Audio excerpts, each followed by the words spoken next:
ndabahaye mwiriwe abandi mwaramutse bivanye naho muherereye muri kano kanya muriko muratwumviriza kuri iri genekerezo rya mbere Rusama 2025 musangwa ikaze ryo gukurikirana amakuru mwateguriwe mukaba muyashikirizwa na Dondo Tuyemba z'umutima afadikanije na Justine Manirakiza mu buhinga bw'ivyuma. Mu mbundire mbanze ndabashikirize ingingo zimwe ahagazeko. Uyu munsi ni umunsi mpuzamakungu w'abakozi n'akazi. Umukuru w'igihugu c'u Burundi ashikiriza ko uyu munsi ushitse mu Burundi bigaragara ko n'abakene bamaze kuba abakire. Bamwe n'abandi bakabona ko abarundi badakwiye gusamazwa n'ayo majambo, bafatane mu nda basezerere ubutegetsi burimwo ababeshi. Inyifato ya bamwe mu baserukira abanyeshure ba kaminuza ikigo co kumutanga yo gukubagura no gutera ubwoba umumenyesha makuru w'iradiyo Bonesha FM irabandanya kwiyamirizwa na bamwe n'abandi, aho uyu munsi mukurikirana ibishikirizwa n'ishirahamwe Oricom. Hari n'ayandi mukanya turababwira inkuru imwe ukwayo mu buryo buramvuye, ariko mu mpera murakurikirana ikiganiro Ineza y'Imana. Ndasubiye kubaramutsa. Ukenye uyu munsi narabe aho ubworo bwiwe bwavuye, hama yiteko umwikomo we nyene areke kuwuta ku bandi. Vyaraye bishikirijwe n'umukuru w'igihugu mw'ijambo ryiwe rijanye n'umunsi mukuru w'abakozi n'akazi. Evariste Ndayishimiye ashikiriza ko yifuza ko uyu mwaka wa 2025 wohera ata Murundi agiteze amaboko. Abishikirije mu gihe abanyagihugu nabo bashikiriza ko ubukene bwabaye ndanse mu gihugu, abasigaye basegerereza mu gisagara ca Bujumbura hakugabanuka ngo batera biyongera. Abarundi batari bake bakaba bavuga ko badatahura ahazova igitangaza kizotuma gushika mu mpera z'uyu mwaka habura uwusabiriza. Ico cifuzo bakabona ko ari akarangamutima ko gusamaza abarundi ataho gifatiye, bagasaba abarundi gufatana mu nda basezerere ubutegetsi burimwo ababeshi gusa. Inkuru na Ninete Nancy Mutoni. Muri uyu mwaka w'umunyamwete Murundi wese kiri cukoze kugira ngo Uburundi bushike kwihangiro ry'igihugu giteye imbere. Ico civugo cunganirwa n'icivugo ca kuno kwezi kwa Rusama, nazo kikaba kivuga kiti tugwiza umwimbu tuzirikane ihangiro ry'igihugu cifashe mu mwaka wa 2040 giteye imbere mu mwaka wa 2060. Uyu n'umukuru w'igihugu ariko ashikiriza icivugo cy'uyu mwaka w'abakozi n'akazi cyatowe na leta y'u Burundi, akagira ko ashikiriza ko cunganirwa n'icivugo cyatowe na leta y'u Burundi cy'uku kwezi kwa Rusama 2025. Evariste Ndayishimiye bandanya amenyesha ko abariko bahindura ishusho y'igihugu ari abatitiranya gusukurira abandi no kwikorera, kuko uwukorera uwundi nta kindi akorera atarinda ngo agapfa ataco asize. Ubona ko ari umukene asabwa kuraba ahava ubwo bukene bwiwe yiteko umwikomo hakuta ku bandi. Barundi kazi mu gihugu cacu turacariko turiga gukora. Aho hambere hahise twaritiranya gusukurira abandi no kwikorera. Nico gituma dushimira abamaze gutahura icari cyo gukorera igihugu no kwikorera, bazi neza ko ari amasaha yo gukorera bene gihugu n'amasaha yo kwikorera mu kugwiza umwimbu. Abo nibo bariko batuma igihugu gihindura ishusho, kuko uwukorera uwundi nta kindi atari gukorera inda gusa agafata casize. Ukabona uno munsi uri umukene rero, nurabe neza iyo ubworo bwawe bwavuye, hanyuma wite ku mwikomo aho kuta ku bandi. Iyo havuzwe kugwiza umwimbu bisigura ko umuntu wese yategerezwa kurema itunga rishasha uko bukeye uko bwije. umukuru w'igihugu yifuza ko umurundi wese aba umunyamwete, yifuza kandi ko uyu mwaka uhera ata muntu agiteze amaboko mu Burundi. Barundi kazi bakozi bakoresha, iyo tuvuze kugwiza umwimbo no kuvuga ko umuntu wese ategerezwa kurema itunga ishasha uko bukeye uko bwije. Muca mwumva rero ko uyu mwaka ari umwaka wo kwigiza kure ico cyose amazi umuntu, bigatuma asubira inyuma mu bijanye n'ubutunzi canke akaguma hahandi. Dushaka ko umurundi wese yikubita agashi akaba umunyamwete kugira ngo ashike kuri ryahangiro ry'umurundi wese, kugira umwidegenzo mu bijanye n'ubutunzi. Turifuza ko uyu mwaka wohera ata muntu agiteza amaboko. Abanyagihugu nabo babandanya kwerekana nk'uko twabibashikirije mu makuru yacu yo kuwa 8 Ndamukizi 2025 ko abasegerereza mu gisagara ca Bujumbura baguma biyongera ku munsi biturutse ku bukene buri mu miryango bwokora amakara bugata. Ngaha mu gisagara ca Bujumbura hamaze iminsi hafi abantu basegerereza ku bwinshi, abaza bahetse abana bato bakinjira mu mpangu gusegerereza. Urumva tukabona yuko ari ingaruka y'ubukene busanzwe buri ngaha mu gihugu c'Uburundi. Tukabona yuko ari ingaruka y'ubukene busanzwe bwokora amakara bugatanga mu gihugu c'Uburundi. Ni ukuvuga rero tugasaba bizirwe ko bugerageza guhagarika ibi.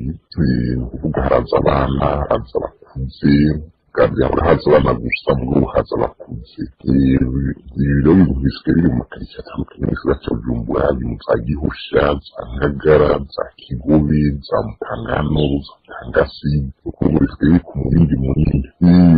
Ni ukuvuga tugasaba bizirwe ko bugerageza ibintu bakabihagarika kubera biri ku murindi munini. Umuntu naho ari mu rupangu ndamubona bakwiye kubaza ngo baje gusaba, baje gusegereza, umuntu mudufashe mu byo kugira ngo turashonje nguzabya twishe. Ibintu rero tugategeye tukabihebuka, ariko tugasaba umuntu amabijije ko gukurikirana ico kibazo kugira urumva bagikemura. Bafatiye ku byashyikirijwe n'umukuru w'igihugu, abarundi batari bake bavuga ko badatahura hazova igitangaza kizotuma gushika mu mpera z'uyu mwaka habura uwusabiriza mu Burundi mu gihe bariko biyongera hakugabanuka. Ico cifuzo c'umukuru w'igihugu bakabona ko ari akarangamutima ko gusamaza abarundi ngo kuko ataho gifatiye, bagasaba abarundi gufatana mu nda bareke gusamara, basezerera ubutegetsi burimwo ababeshi gusa. Uyu munsi ushitse mu Burundi, abarundi benshi batidoga, hamwe na hamwe umukene n'ikinebwe gusa kuko n'utagira umugambi akora ngo araronka abamuha akazi. Ayo majambo nayo nyene yashikirijwe n'umukuru w'igihugu c'u Burundi, avuga ko ariko arabona inyishu z'ivyifuzo vyiwe. Amazu y'amabati agaragara ku misozi ngo yerekana ko na Nyarucari atanguye kuba umukire. Abambara ibishambara ngo basigaye hake, abagenda batambaye ibirato nabo ngo bari kurusha. Ingwara zaragabanutse kuko abenshi ngo bafise ivyo bafungura. Subire mukurikire umukuru w'igihugu c'u Burundi Evariste Ndayishimiye. Barundi kazi bakozi bakoresha, kuvyerekeye abakozi atarabasuku, uburongozi bw'igihugu burazi ko bugendera ku civugo c'uko umunwa wose uronka ico ufungura, umufuko nawo ukaronka amahera. Niyo ntumbero twashaka gushikako mu gushinga amakoperative ku mitumba yose no kuyasahiriza mu kuyagurana umutahe w'intango. Ni muri iyo ntumbero nyene twashizeho umugambi payeje wo kurema umwidegenzo w'ugwaruka mu butunzi no kuruha akazi. Nico catumye kandi dushiraho ibanki y'ugwaruka n'iy'abakenyezi kugira zingurane ugwaruka n'abakenyezi bafise imigambi y'iterambere. Mbere twaciye dushiraho ikigega c'ubwishingizi FIGA kugira ngo abatagira ingwati mu gusaba ingurane boroherezwe. Mu gisata kijanye no kuronderera akazoza abenegihugu atawusigaye inyuma, imiryango yugarijwe n'ubukene ntiyibagiwe. Kugira nayironke inzira yo kwiteza imbere mu bikorwa, umugambi w'igihugu mera nk'abandi uheruka gukwiragizwa mu gihugu cyose. Ku ntara 18, 12 ziramaze kuroswa uburyo ku miryango yababa ibihumbi 100. Muri uwo mugambi mera nk'abandi, urugo rwose ruzoronka amafaranga ibihumbi 72 uko amezi abiri aheze. Turizeye yuko inyuma y'imyaka 4 ata murundi azoba cidoga ngo ndabuze ico nikenuza. Kubera utwo twigoro twose kuri uyu munsi uri hejuru, abantu benshi ntibidoga, mbere hariho uburere bavuga ko umukene ari kinebwe gusa, kuko n'ubutagira umugambi araronka abamuha akazi. Ubu turahaye turabona inyishu ku byo twifuza, kuko utereje amaso ku mitumba urabona ko haci bibatsi kubera amazi y'amabati ariko aragwira ku bwishi.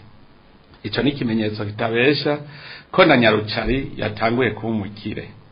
Rega turazi ko atawubakisha amabati n'amatafari aturiye yarayo gusa. Turabibona kandi iyo turiko turatemberera abenegihugu, kuko ubu abagenda ibirenge bisa basigaye kurushi, abambara ibishambara basigaye hake, mbere n'ingwara ziragabanuka uko bukeye uko bwije, kubera benshi bafise ivyo bafungura.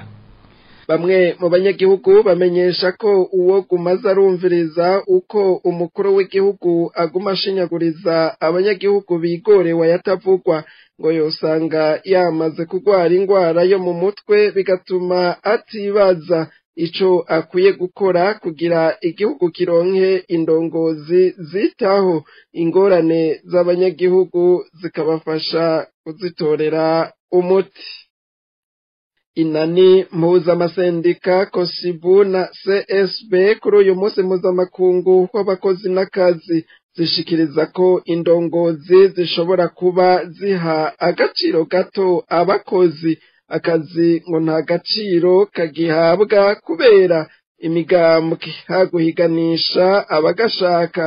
Intonde z'abakaronka ziva mu migambwe, naho ngo rimwe na rimwe haba uruhendo ngo habaye guhiganishwa.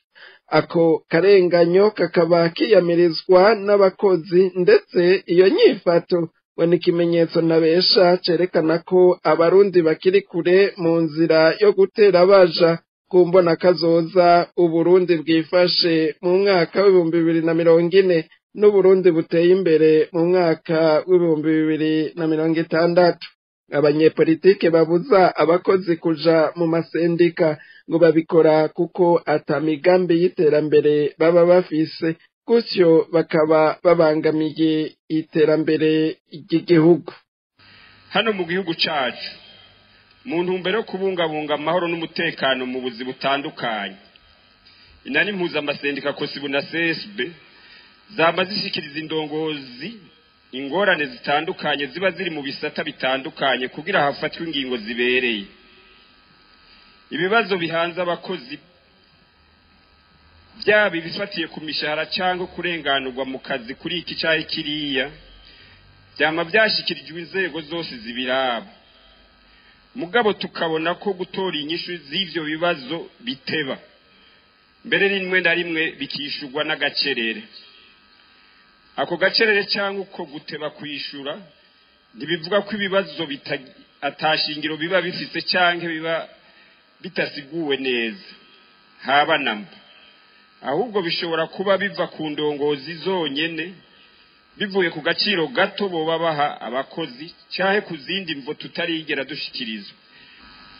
Akazi nta gaciro kagihabwa kubera imigambwe, ugasanga hamwe hamwe iyo hagomba gutangwa akazi, aho guhiganisha bene Burundi bavyifuza mu kunganisha abarundi bose imbere y'amategeko, intonde z'abakaronka ugasanga zivuye mu migambwe, naho rimwe rimwe haba uruhendo ngo guhiganishwa.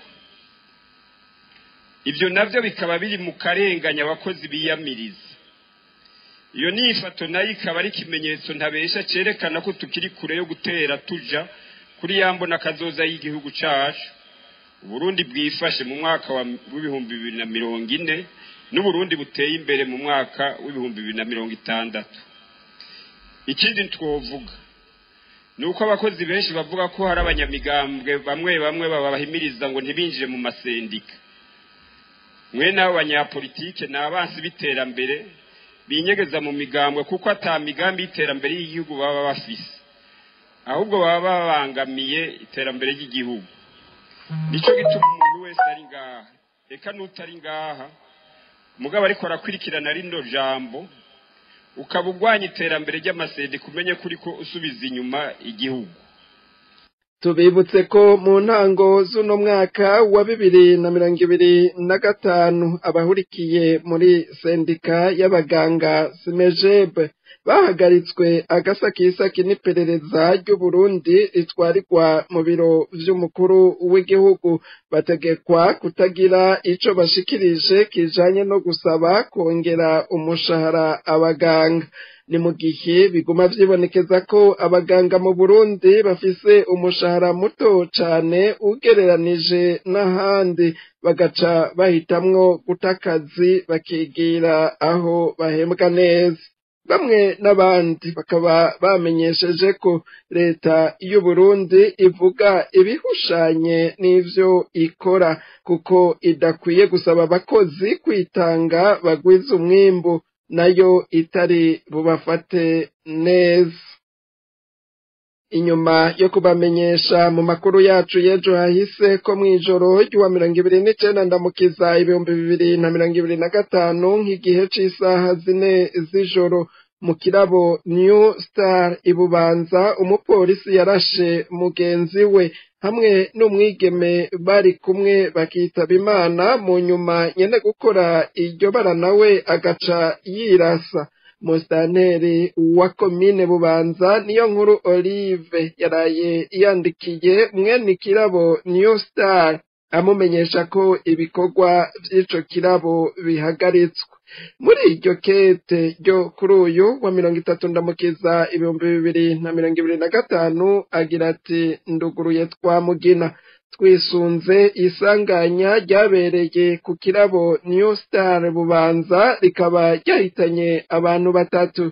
Twisunze ko ico kirabo gifatanye n'ikirimba c'umukuru w'igihugu kiri Ibubanza. Twisunze kandi ko ico kibanza kirimwo ico kirabo ari ikibanza ca leta. Musitanteri wa komine Bubanza afashe ingingo zikurikira.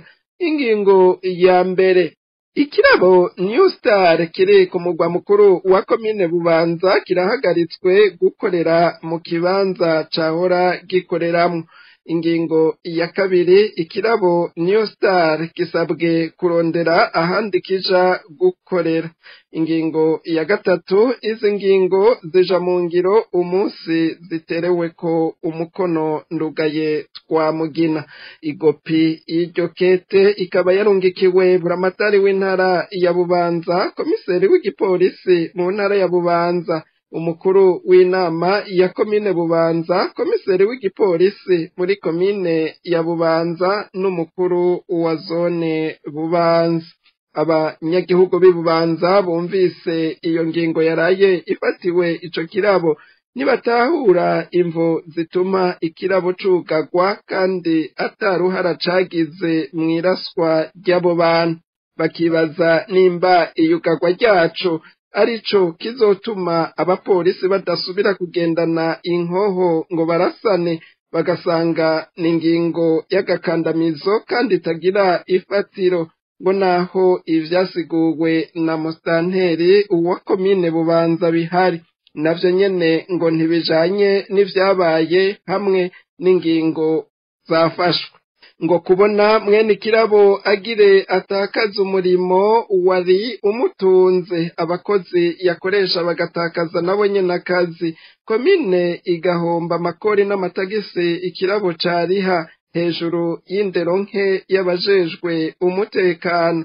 ngo biteye isoni kumva abajejwe intwaro bamaramarira ku banyagihugu ku makosa akorwa n'abapolisi atuma abanyagihugu bagwa mu mporero, ngo ni n'akamaramaza kuri leta yiyita nkozi ihagarika igikorwa gitunze imiryango mu gihe igikorwa ubwaco co kimwe na bene kukirangura atacaha bakoze. Abo banyabubanza babona ko abategetsi bahari bakwiye kuvaho, abarundi bagashiraho abategetsi biyumvira kugera kure bagafata ingingo zirimwo ubwitonzi n'ubushishozi. Bamwe n'abandi babandanya kwiyamiriza inyifato ya bamwe mu baserukira abanyeshure bo muri kaminuza y'u Burundi bakubaguye umumenyeshamakuru wa Radio Bonesha FM ku munsi wa mbere w'iyindwi mu kigo co kumutanga. Mw'ishirahamwe Orikome gishinze kurwanya ibiturire hamwe n'abanyonora amatungo ya leta bashikiriza ko iyo ngendo igayitse ihesha ishusho mbi igihugu, mu gihe ico kigo cari kizwi nk'ikiramura incabwenge. Naho muri Orikome basaba ko hokorwa amatohoza abagiriwe n'icaha bakabihanirwa. Abatari bake mu bakurikiranira hafi ibibera mu Burundi batomora ko bigaragara ko ivyakozwe n'abo banyeshure bishigikiwe n'ubutegetsi bukomoka mu mugambwe CNDD FDD. Abarundi rero ngo bakwiye kuva ibuzimu bakaja ibuntu, bashireho intwaro ibereye yubahiriza agateka kabo. Inkuru twegeranirijwe na Aline Munezero. Kubona umenyeshamakuru wa Radio Bonesha FM wiri kwizera yari yagiye kurondera amakuru mu kigo ca kaminuza y'u Burundi co kumutanga ku munsi wa mbere w'iyindwi, hanyuma agakubitwa bikomeye na bamwe mu baserukira abanyeshure b'iyo kaminuza ngo ni ibintu vy'akamaramaza. Bamwe n'abandi bakaba babandanya kwiyamiriza iyo nyifato ya bamwe mu baserukira abanyeshure bo muri kaminuza y'u Burundi bakubaguye umenyeshamakuru wa Radio Bonesha FM bakamubuza kurangura akazi kiwe. Mw'ishirahamwe Orikome gishinze kurwanya ibiturire hamwe n'abanyonora amatungo ya leta bashikiriza ko iyo ngendo igayitse ihesha ishusho mbi igihugu, mu gihe ico kigo cari kizwi nk'ikiramura incabwenge. Umviriza uko bisigurwa na Alexini Mubona ajejwe igisata co kumenyesha amakuru mw'ishirahamwe Orikome ku majwi dukesha Radio Shima FM. Cyambere twamenyesha nuko mw'ishirahamwe Orikome twaneguye cyane inyifato ya bamwe mu banyeshuri ba kaminuza y'u Burundi bakubaguye umumenyesha makuru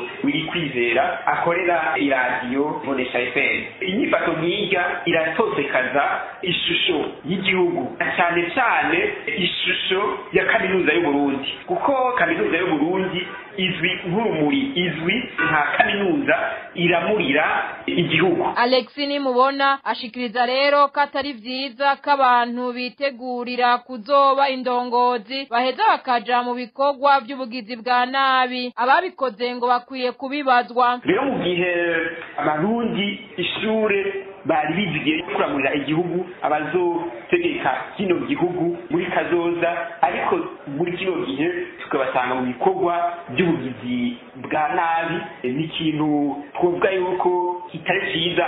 Ikindi nuko ishirahamwe rikomeye risaba yuko kaminuza y'u Burundi yogarukira indero y'abaregwa bayo. Tukabasaba kandi leta y'u Burundi na cyane cyane ubutungane bwo kwikirana abo banyeshure bakubaguye uwo mumenyesha makuru wiri kwizera. Naho muri Orikome basaba ko hokorwa amatohoza abagiriwe n'icaha bakabihanirwa. Abatari bake mu bakurikiranira hafi ibibera mu Burundi batomora ko bigaragara ko ivyakozwe n'abo banyeshure bishigikiwe n'ubutegetsi bukomoka mu mugambwe CNDD FDD. Ivyo bakaba bivuze nyuma yaho ikigo CNC kijerwe gucungera ingene ibimenyesha makuru bikora mu Burundi gitangarije ko kitaramenya ivyashikiye uwo mumenyesha umumenyeshamakuru wa Radio Bonesha FM eka n'ubuyobozi bwa kaminuza y'u Burundi mu itangazo bwashize ahabona kuri wa 29 ndamukiza uyu mwaka wa 2025 bukaba bwashikirije ko